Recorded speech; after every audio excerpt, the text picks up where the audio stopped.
guys, kembali lagi bersama gua di Sakahayang Review. By the way, apa kabar kalian penonton setia Sakahayang? Sudah kangen dengan film Kopet yang sangat mengerikan? Bersiaplah karena kali ini Sakahayang akan membahas sebuah film yang bisa membuat kalian fobia terhadap situs-situs di internet, dimana film ini berjudul The Den tahun 2013.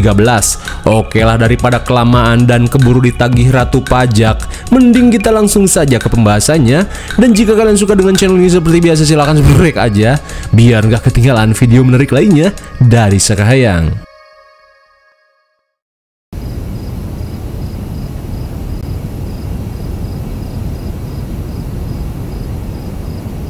Film ini diawali dengan seorang kewes cantik bernama Elizabeth yang sedang asyik bermain cebok TV alias Omeh TV. Ketika terhubung dengan seorang bocil bernama Adul, ia berniat untuk menunjukkan sebuah rahasia dalam lemari bajunya, di mana pada setiap malam ia sering mendengar suara wanita menangis.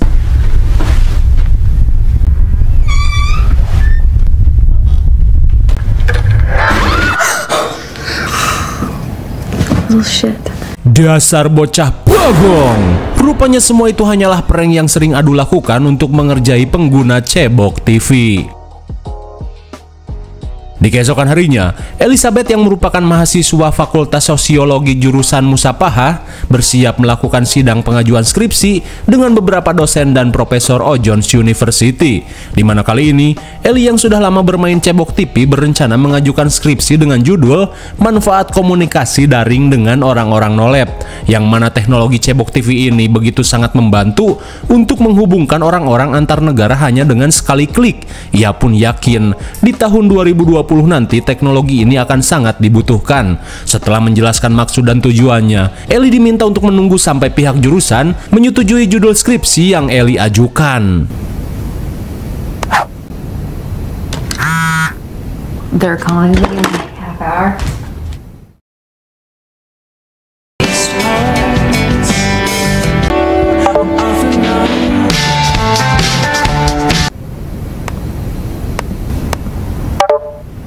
Singkat waktu, Ellie yang mendapat panggilan dari dosen pembimbing seketika cemas dengan keputusan dari pihak jurusan. Lantas, dospem bernama Sally Winter mengatakan jika akhirnya pihak jurusan menyetujui judul skripsi yang diajukan Ellie.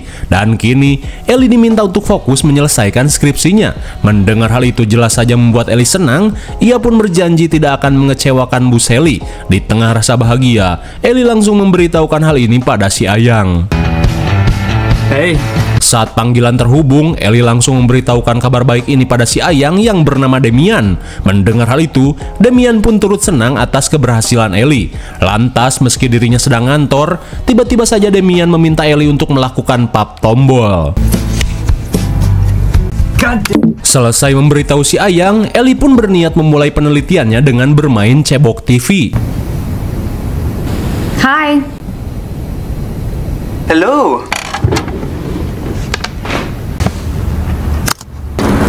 On my bike. Yeah. Oh my god, that is so cool. How are you?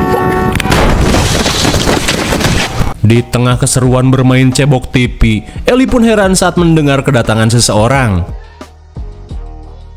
Selang beberapa saat, rupanya itu adalah bestie Ellie yang bernama Jenny. Kemudian, Ellie yang kebetulan sedang mengerjakan tugas skripsi mengajak Jenny untuk bermain cebok TV sambil menikmati sebotol temulawak. Oh, do you want another beer? Boring. Where are you going? Bathroom. Saat Ellie pergi mengambil makanan, Jenny pun kesal dengan akun misterius berpepek kewes pajet yang tiba-tiba membacotinya. No, I'm done. These people are terrible. Can we just watch?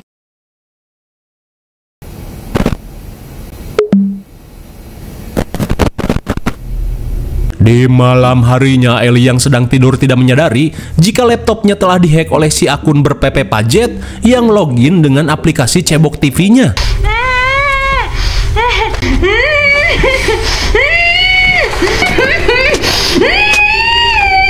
Sontak Ellie yang terbangun pun kaget saat laptopnya tiba-tiba terhubung dengan aplikasi cebok TV. Di keesokan harinya, Ellie menelepon temannya yang bernama Max untuk memberitahu jika semalam laptopnya tiba-tiba login di Cebok TV secara otomatis. Lantas Max selaku ahli IT menduga jika kasus ini merupakan aksi hacker yang meretas laptop Ellie. Setelah menjelaskan hal tersebut, Max yang sedang jogging meminta Ellie untuk menghubunginya lain waktu. Singkat cerita, Ellie yang tiba di Ojon's Cafe berniat login kembali di Cebok TV-nya. Seketika Ellie pun syok parah saat melihat seorang boti bewok pargoy di hadapan kamera. Sesaat kemudian, Ellie kembali terhubung dengan akun Pajet yang sempat membacoti Jenny. Di saat itu pula, akun bernama Kewes Pajet ini mengirim chat dengan pesan, "Aku selalu memperhatikanmu."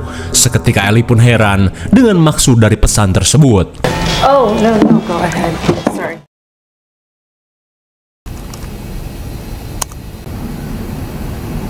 Di malam berikutnya, laptop Ellie kembali diretas oleh seseorang.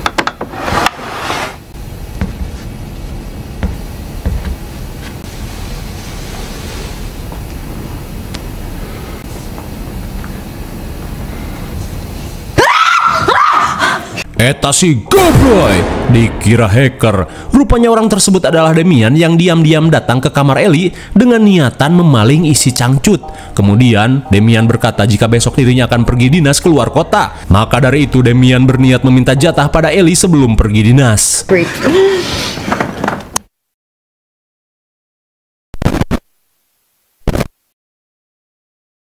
Namun di tengah aksi maksiat, Ellie tidak menyadari jika laptop miliknya sedang diretas oleh si hacker dengan mengirimkan video 3GP-nya pada pihak kampus. Ow, he just kicked. Di keesokan harinya, Ellie yang sedang gegeroh mendapat panggilan dari kakaknya yang bernama Ana, di mana Ana mengatakan jika sebentar lagi dirinya akan melahirkan anak pertamanya. Mendengar hal itu, Ellie pun senang karena sebentar lagi ia akan menjadi seorang bibi. Kemudian Ana berniat memperlihatkan perabotannya untuk menyambut Dede Utun. Okay, I'm checking. Setelah menunjukkan persiapannya untuk menyambut Dede Utun, Ana pun meminta Ellie untuk segera menyelesaikan skripsinya.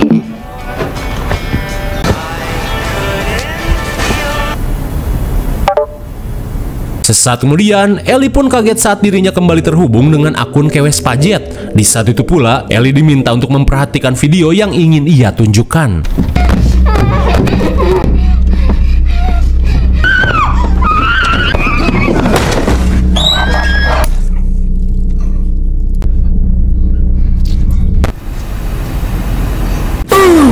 My God, betapa syoknya Ellie saat melihat seorang Kewes Pajet tewas di tangan sosok psikopat. Di tengah rasa syok, Ellie pun bergegas melaporkan video ini pada pihak kepolisian.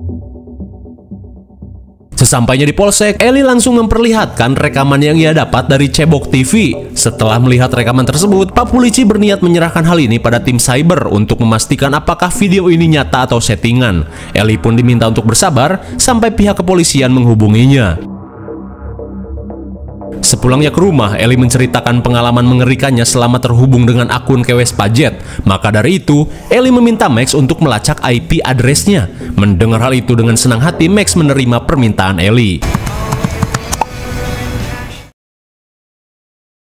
Di malam harinya, setelah mendengar cerita dari Ellie, Demian pun merasa jika video itu merupakan sebuah prank dari orang-orang gabut.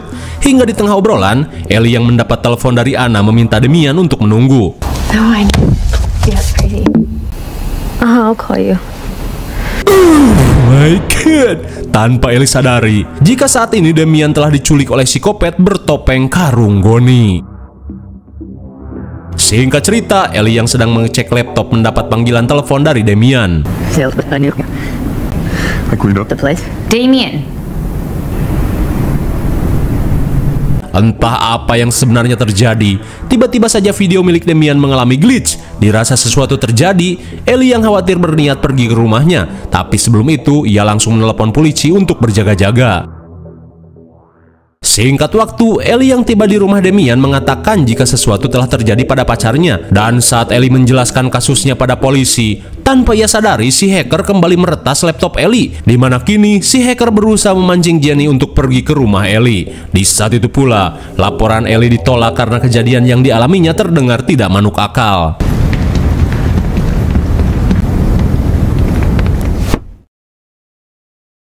Singkat cerita, Jenny yang tiba di rumah Ellie diminta untuk segera masuk.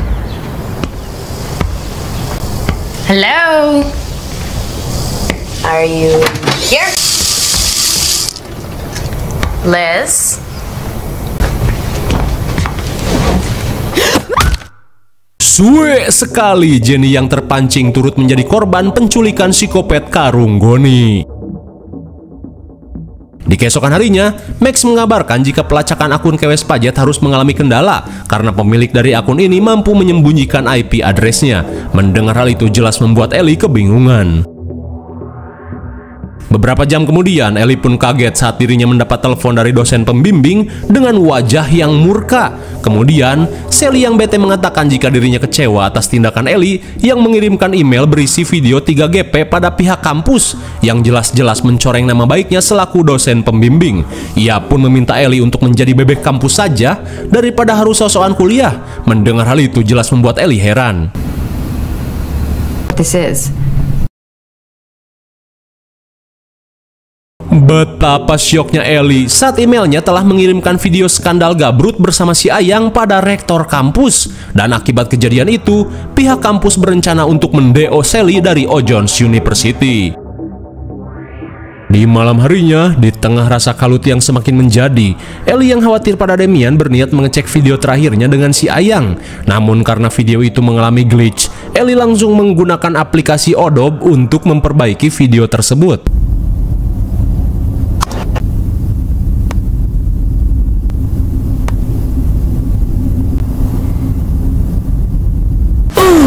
My God. Seketika Ellie pun syok parah saat menyadari jika Demian telah diculik oleh sosok bertopeng Karung Goni. Di keesokan harinya, Ellie yang cemas berusaha melaporkan kejadian ini pada pihak kepolisian. Namun pihak kepolisian malah menganggap jika Ellie kembali mempermainkan hukum. Hingga tak lama kemudian, Ellie pun kaget saat mendapat panggilan video dari akun Demian. Lalu saat diangkat tiba-tiba,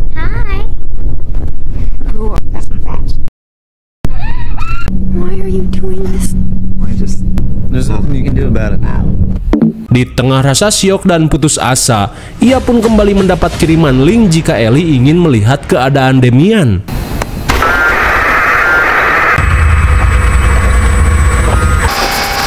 Enjoy your dinner. Dikira link video call, rupanya link tersebut merupakan virus untuk menghapus semua data yang ada di laptop Ellie. Di hari berikutnya, Ellie yang sedang jogging merasa lega saat mendapat pesan dari Jenny, di mana ia menyuruh Ellie untuk datang ke rumahnya.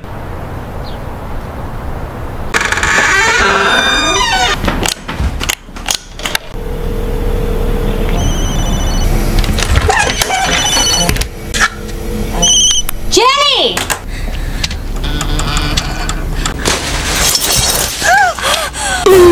My God, betapa syoknya Ellie saat mendapati Jenny dengan keadaan ripuh bermandikan darah di dalam bathtub.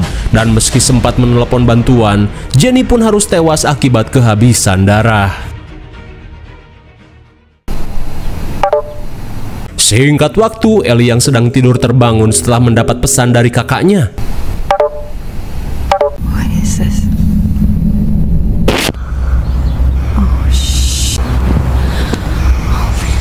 Seketika Ellie pun panik saat menyadari Anna sedang diintai oleh psikopat. Di tengah kepanikan, Ellie berusaha menelepon 911 dan mengarahkan kepolisian ke rumah kakaknya. Sementara itu, psikopat yang berhasil masuk berusaha mencari keberadaan Anna.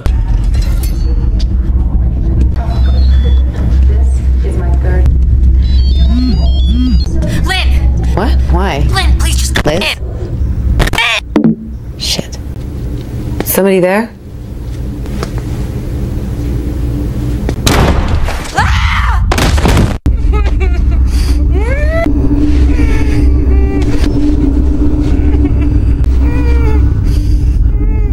Namun untungnya belum sempat Anna dihabisi, para psikopat yang mendengar kedatangan polisi bergegas untuk kabur.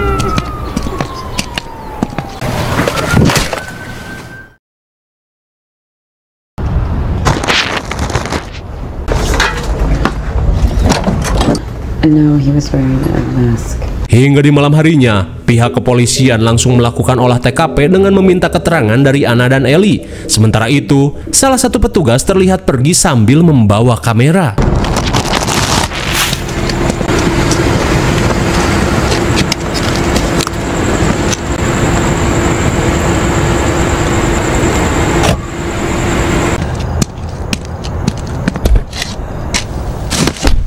Dan sungguh tanpa diduga, rupanya salah satu pelaku ini merupakan seorang anggota polisi. Pantas saja kelakuannya masih eksis sampai saat ini, karena sesuatu yang sulit terungkap biasanya dilindungi. Sesaat kemudian, psikopat ini terlihat membuntuti petugas yang mengantarkan Ellie ke rumahnya.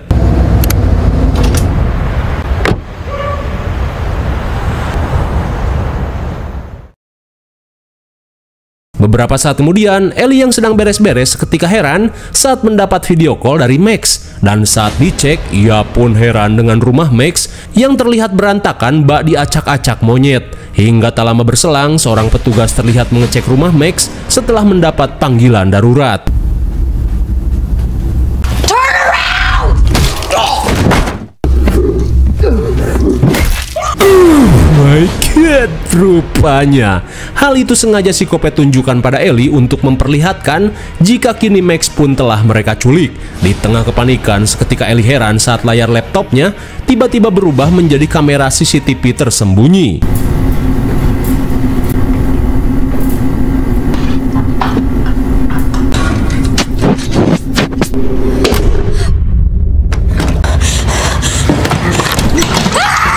Sontak Ellie pun kaget saat mendapati jasad polisi terikat di depan pintu.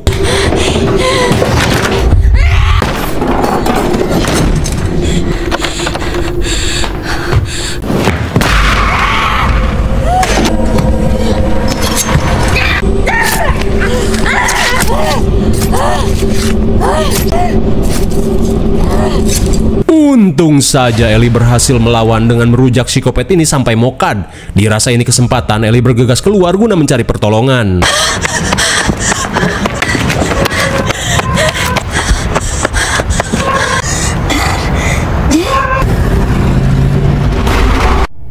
Suwe sekali, rupanya psikopat ini tidak hanya satu. Hingga akhirnya Ellie pun berhasil diculik.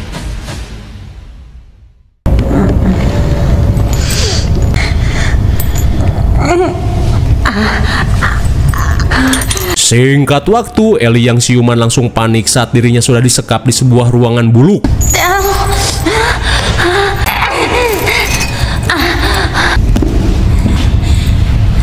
Menyadari dirinya dijadikan konten, Ellie pun berusaha membuka kamera di jidatnya. Akan tetapi kamera itu sudah dilem menggunakan lem Korea. Di tengah kepanikan, seketika Ellie pun lega saat melihat Damian masih hidup, meski dengan kondisi yang sangat mengkhawatirkan. Hingga tak lama berselang, mereka pun terhubung dengan Max yang juga telah disekap.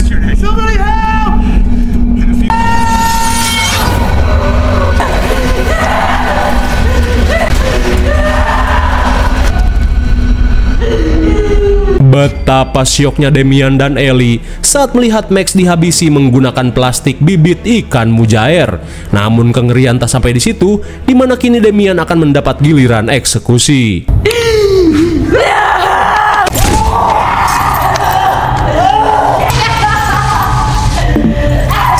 Akhirnya, Ellie pun pasrah dan merasa jika Damian tidak akan bisa selamat. Dan kini, saatnya Ellie mendapat giliran.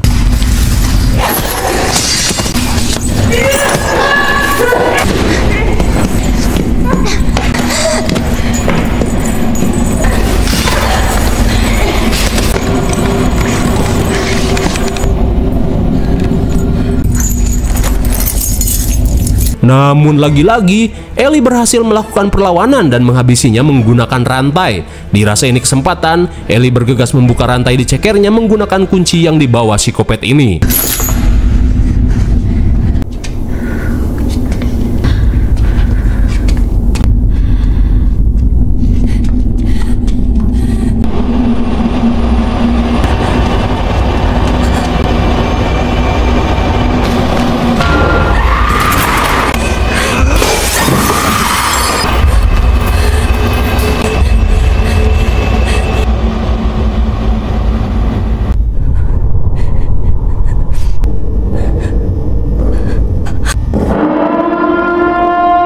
Di tengah pelarian, betapa paniknya Ellie saat sirine peringatan mulai dibunyikan.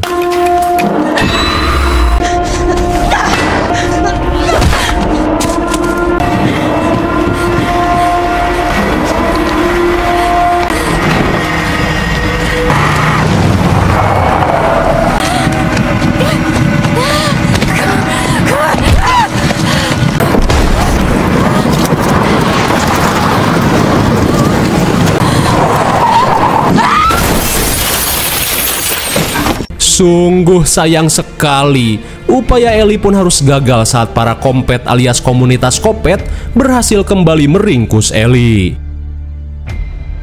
Singkat waktu, scene beralih pada seorang pengguna cebok TV bernama Siti. Hingga di tengah asiknya bermain cebok TV, ia pun heran saat mendapat chat dari akun berpepe wanita cantik. Ternyata, setiap korban yang berhasil dieksekusi, akunnya akan diambil alih para kompet untuk mencari korban berikutnya. Sementara di sisi lain, Elizabeth pun bersiap untuk menjemput ajalnya.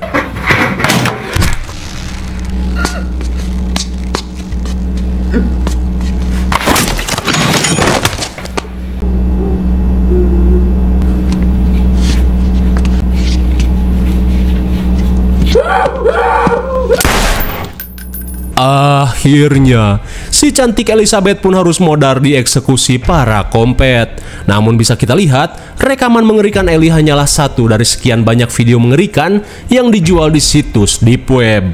Lalu, film pun sudah berakhir. Bagaimana film yang sangat mengerikan bukan? Tak ada yang perlu dijelaskan karena sudah jelas. Intinya berhati-hatilah dalam berselancar di dunia maya. Bahkan itu hanya berselancar di situs cebok TV. IMDb untuk film ini adalah 6,0. Dan menurut Sakahayang cocok diberi nilai 6,5. Mungkin segini saja review dan pembahasan film The Den tahun 2013.